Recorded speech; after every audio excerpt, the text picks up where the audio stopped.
Motorcycles are the coolest way to transport humans on the ground. The feeling we get bending a bike into a corner and tilting our horizon is so much more flowing and invigorating than driving a car, as is the intensity of acceleration a motorbike can provide. Add into the stimulation the sound and character of a variety of engine configurations, and it's easy to see why the sights and sounds of a motorcycle video are highly desired in this digital age. As 2017 is winding down, we've decided to look back at which videos we've produced during the past year that have received the most traffic. The Isle of Man is a very special chip off the old British block. It hosts the highlight of the motorcycle season each spring, the Isle of Man TT, which is an absolutely thrilling spectacle nearly unique in contemporary times. The Isle welcomes in riders from around Europe and the globe who come to see riders screaming around a 37.7-mile course along public roads at speeds of upwards of 200 miles an hour. Credit for our TT coverage goes to our good buddy, Andrew Capone, who has been attending the TT for years and providing marshalling duties at several. His knowledge of the TT and its major players are invaluable to our coverage, and Capone deserves extra special thanks for cutting together our Isle of Man TT videos. It simply doesn't get higher than number one. Thanks a million, Andrew. When a veritable motorcycle legend is overhauled from the ground up for the first time in 17 years, people naturally have a pent-up desire to find out what the new state-of-the-art looks like. And so it is with Honda's iconic Goldwing, which for 2018 has been reborn into a lighter, techier, and sportier platform. Everything on it is new, including a redone flat 6 engine with 4 valves per cylinder, a modernist single shock front suspension, and a raft of luxury items like TFT instrumentation and electronic suspension. Most notably is the slashing of weight by nearly 90 pounds and a less bulky design, which promises sportier handling and the outreach to riders who previously hadn't been enticed to pilot the Winnebago of motorcycles. It's available in a baggerish version without a top box, or the trunked tour model. Although this video doesn't include a riding impression, its quick delivery after the wing was revealed obviously added to its attraction, making us want to continue burning the midnight oil to bring you the freshest content in motorcycling. One glance at the Z900 RS is all it takes to reminisce about the glory days of motorcycling in the 70s, when technology and power was advancing by leaps every few years.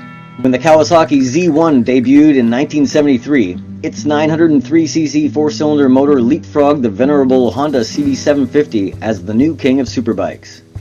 Kawasaki has done a stellar job transforming the edgy Z900 into the retro-inspired Z900 RS, cribbing many of the Z1's styling cues and even the 1970s colors. While some may decry that its engine output has been nipped from the Z900s, the retuned 948cc mill would easily run away and hide from the once mighty Z1. The only misstep from Kawasaki's USA arm is not yet including the fashionable Z900 RS Cafe version, but perhaps we'll see it imported here in 2018. The reborn Rebel, in single-cylinder 300 form or this parallel twin 500 version, harnesses post-industrial fashion to bring a new form to entry-level cruisers. It looks hip, has a low seat height, and has enough power from its CB500-based engine to extend its appeal beyond newbie riders, making it a relevant motorbike in contemporary times. Adding to the appeal of this video is the perspective of our guest rider, Ryan Burns, who, in his early 20s, is in an ideal demographic for a bike like the Rebel 500. Young Mr. Burns proves to be endowed with the humor and creativity of our own motojournal legend, John Burns, making this first ride review something a bit special. Ducati stunned us when rumors of a new V4 superbike replacing the marque's iconic V-twin started surfacing last summer. The buzz flowed during the lead-up to the big EICMA motor show in November, whetting our appetites for a new generation superbike from the Italians. Needless to say, the unveiling of the Panigale V4 garnered much enthusiasm from sport bike aficionados, and seeing it in the flesh further inflamed our desires. It's a technological tour de force from Ducati that looks ready to take on all comers in the battle for street-legal superbike supremacy. The rebirth of a new CBR 1000RR in 2017 was momentous, as it had been several years since Honda released its last full redo in 2008. The emergence of a new RR was long overdue, so it's not surprising that our first ride report video earned hundreds of thousands of views. Sounds kind of familiar to the Goldwing. The new RR wins favor for its significantly lighter weight and up-to-date electronics, including a ride-by-wire throttle, Bosch IMU, TFT instrumentation, and traction control. It most impresses for its remarkably agile chassis, as it did a few months later during our Superbike shootout. Time for another Motorcycle.com shootout, and boy, we're kind of amped about this one because we got new Superbikes.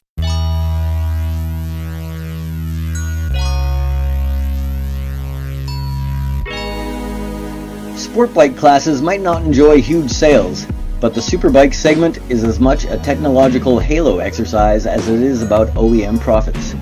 With all new or heavily revised challengers from Aprilia, Honda, Kawasaki, and Suzuki since our last big leader bike shootout in 2015, it was time to re-rack the leading contenders for a rematch in a 7-bike mega shootout. There was an epic battle among 7 stellar sport motorcycles.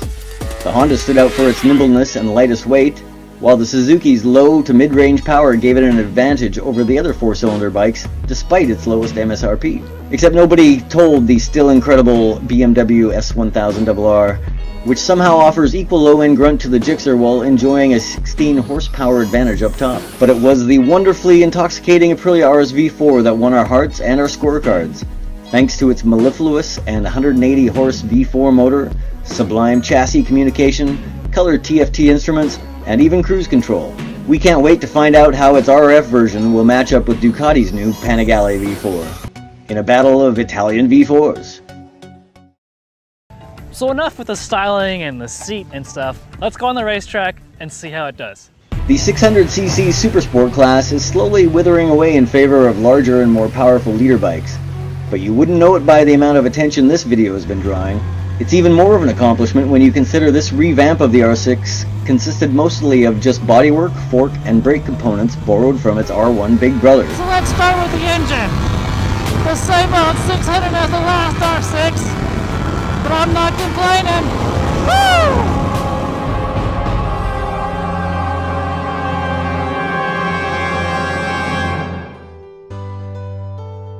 Woo! Nostalgia was again pulling traffic strings here, with a similar but diverse trio of $12,000 retro standards offering up distinctive character to appeal to individual tastes. Honda's CB1100 brings incredible refinement with a tinge of disenchanting tameness to the party, which was offset by the sporty but relatively harder edge BMW R9T Pure.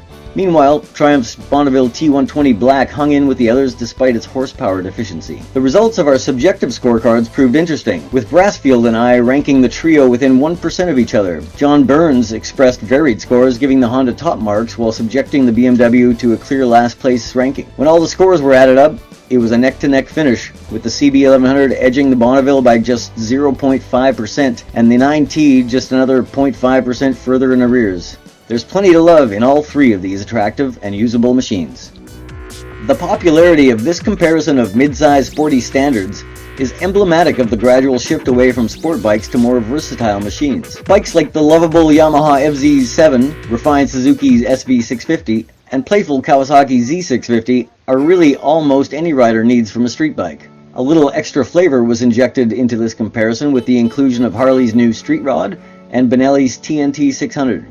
Along with the appealing quintet of capable and affordable roadsters, this comparison test is highlighted by beautiful and inspiring drone shots from along Glendora Ridge Road in 4K resolution. Additionally, we brought along a pair of fun guest testers, the cool and lovely Tamara Wilson representing female riders, and a bass player in the band War Girl, and the quirky humor of our riding buddy Tai Long Lee, who can always be counted on to provide some memorable quotes each time he comes along for a ride. So that's our list of the most popular videos of 2017. We hope you enjoyed coming along for the ride. If you did, please press the like button and make sure you subscribe to our channel so you won't miss any motorcycle news in 2018. It's going to be a fun one.